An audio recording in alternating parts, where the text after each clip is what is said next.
आपका बचपन कैसा था, आपका चाइल्डहुड कैसा था? बहुत अच्छा था और मज़े का था। वो मिस भी बहुत करती हूँ क्योंकि सिर्फ मैंने नहीं, बहुत सारे आपने भी, बहुत लोगों ने, बल्कि सब ने ही तकरीबन, जो इंसान सोचता है कि मैंने बड़ा होना है, बड़ा होना तो ये करना है ना, तो जब बड़ा होता है तो फिर उस पर जो जिम्मेदारियाँ आती हैं फिर वो मिस करता है कि मेरा बचपन ही अच्छा था।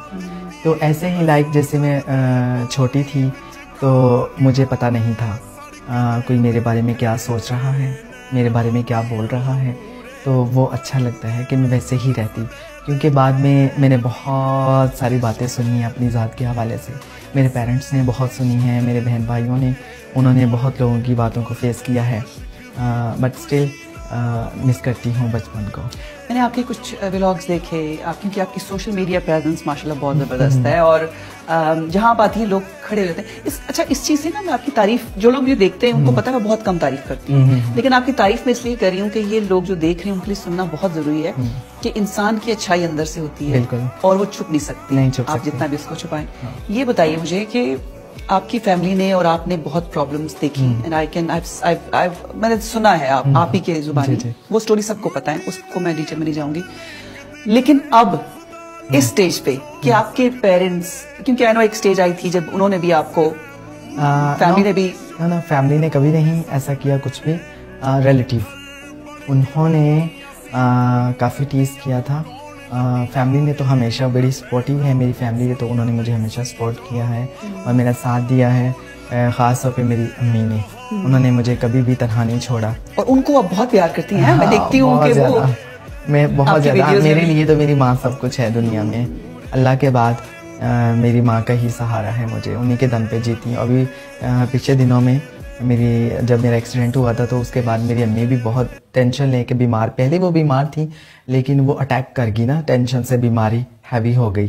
तो 2 महीनों में अम्मी के 4 ऑपरेशन हो गए, तो एक किडनी फेल हो गई और एक पे वो 25-30 ऐसे वो काम कर रहे।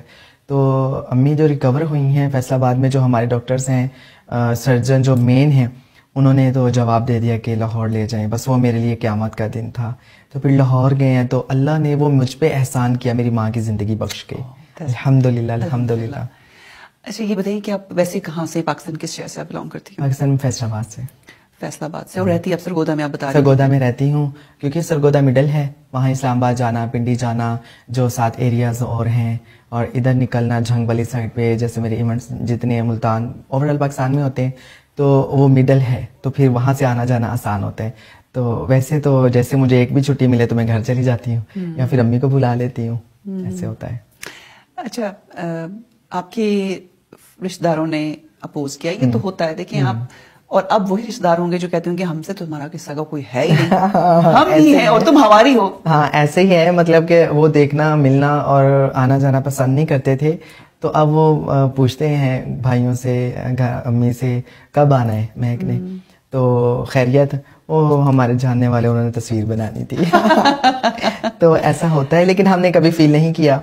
तो मेरे भाइयों ने भी सब जब ऐसे होता था ना, बातें सुनते थे तो उनको ये भी कहते थे, जब मेरी गाड़ी आती थी तो कहते थे ओ ATM मशीन ही ना दी आ गई ये। तो मैं ना, जब वो उनको पता चलता था, लोग आपको बता देते हैं कि ऐसे ऐसे उसने कहा, तो मैं अपने भाइयों को कहती, मैंने कहा कोई बात नहीं, कोई कुछ भी कहे ना, हमने उनसे लड़ाई नहीं करनी, हमने बुरा नहीं कहना, फिर अगर हम लड़ाई करेंगे, बुरा कहेंगे, हम में और उनमें क्या फ़र्क रह जाएगा। तो हमने सब्र किया, तो मेरे भाइयों ने भी सब्र किया, तो लेकिन आहिस्ता आहिस्ता वो सारी चीज़ें सेटल हो गई। हाँ। और इससे इंसान सबक भी बहुत सीखता है, बहुत। वो ये है मनी इज हनी। हाँ, हनी है ना, money is honey, money is honey, no doubt. आप पैसा आ जाए आपके पास तो फिर दुनिया आपकी रिश्तेदार हो जाती है, सब कुछ सब आपके इर्द गिर्द घूमते हैं। लेकिन वो मुश्किल और मुसीबत में से जब आप गुजर रहे होते हैं, उसमें कुछ दोस्त थे ऐसे जो आपके काम आए, जिन्होंने आपका साथ दिया? नहीं, मैंने अकेले जंग लड़ी है। जितनी भी मैंने तकलीफें जिंदगी में देखी हैं तो उसमें मैं तनहा थी। उसमें मतलब कि मैं पीछे मुड़ के देखती थी तो कोई भी मुझे मैं ये नहीं कह सकती कि हाँ ये मेरे साथ है। तो आप किसी पे ट्रस्ट नहीं कर सकते। ये दौर ऐसा है, वो और दौर था जब आप किसी पे बिलीव कर सकते हैं, उसको अपना राज बता सकते हैं, उसके साथ दिल की बातें शेयर कर सकते हैं। नहीं, आज वो दौर आ गया है कि आप जितना किसी के साथ सिंसियर होंगे और अपने दिल की बातें बताएंगे, उतना ही वो आपका दुश्मन बन जाएगा, उतना ही वो आपको तकलीफ पहुंचाएगा।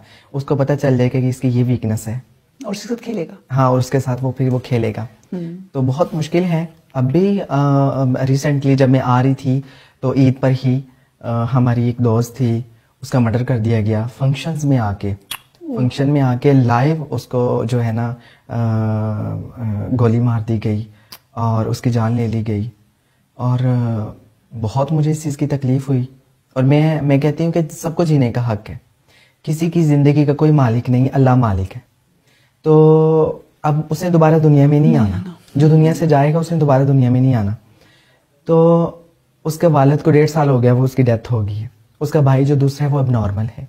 उसकी 3 बहनें हैं और वो उनको कफील थी उनकी। हाँ, वो कफील थी और उसकी बूढ़ी वालदा है। तो वो उसकी जान लेके, जिसने जान ली, क्या मिला उसको? पता नहीं क्या मिला, मुझे तो समझ नहीं आती। दोबारा जिंदगी नहीं मिलनी। नहीं मिलनी। सॉरी, मैं बस दिल भरा है मेरा। मतलब कि कैसे कोई किसी की जान ले सकता है? कोई ये नहीं सोचते कि दोबारा दुनिया में नहीं आना। तो फिर क्या उन सबको जीने का हक नहीं है? सबको जीने का फिर हक है।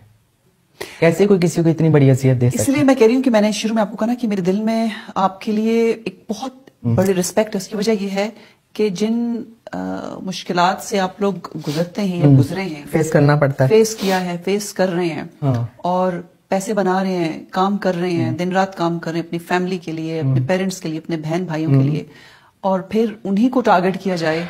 सो आई डोंट नो कि हमारे मुल्क में, अच्छा मैं आपको एक और बताऊं, ये अलमिया सिर्फ हमारे मुल्क का नहीं है, ये नेशन, यहाँ इस मुल्क में भी ऐसा होता है। ह्यूमन नेचर, आप ना तो किसी को नाकाम देख सकते हैं, ना किसी को कामयाब देख सकते हैं, ना किसी को भूखे पेट देख सकते हैं। लेकिन मैं आपके चैनल के जरिए से कहना चाहूंगी, अपने जितने फील्ड के लोग हैं उनको भी कहना चाहूंगी कि उनको इनिशिएटिव लेना चाहिए। अगर उनको कोई हरास कर रहा है ना, उनको कोई दबा रहा है, तो उनको फौरन से इस पर इक़दाम करने चाहिए। अब तो तहफ़्फ़ुज़ सेंटर खुल गए हैं, पुलिस हमारी बात सुनती है, तो उनको फौरन जाके बताना चाहिए कि मुझे इससे थ्रेट है। तो जान से बढ़ के कुछ नहीं है, कोई दोस्तियां नहीं है, कोई आपका अपना नहीं है, कोई आपका सगा नहीं है, कोई खून का रिश्ता नहीं है।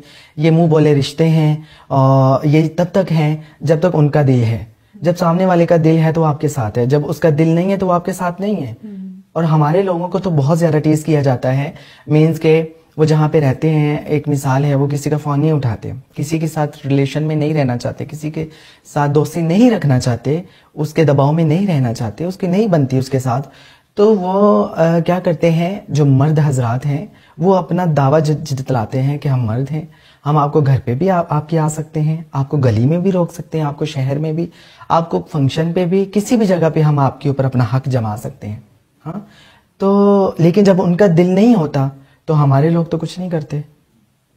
वो तो ना उनको गली में रोक सकते हैं, ना उनके घर जा सकते हैं। बिल्कुल सही। हाँ, लेकिन इनको इतना टीस और इनको इतना थ्रेट क्यों किया था? तो आप लोगों को इतनी अवेयरनेस होनी चाहिए, आपको बिल्कुल भी डरना नहीं चाहिए। और आप फौरन जाएं, प्लीज खुदारा, जान से बढ़ के कुछ नहीं है, फौरन जाएं और आपकी सुनी जाएगी।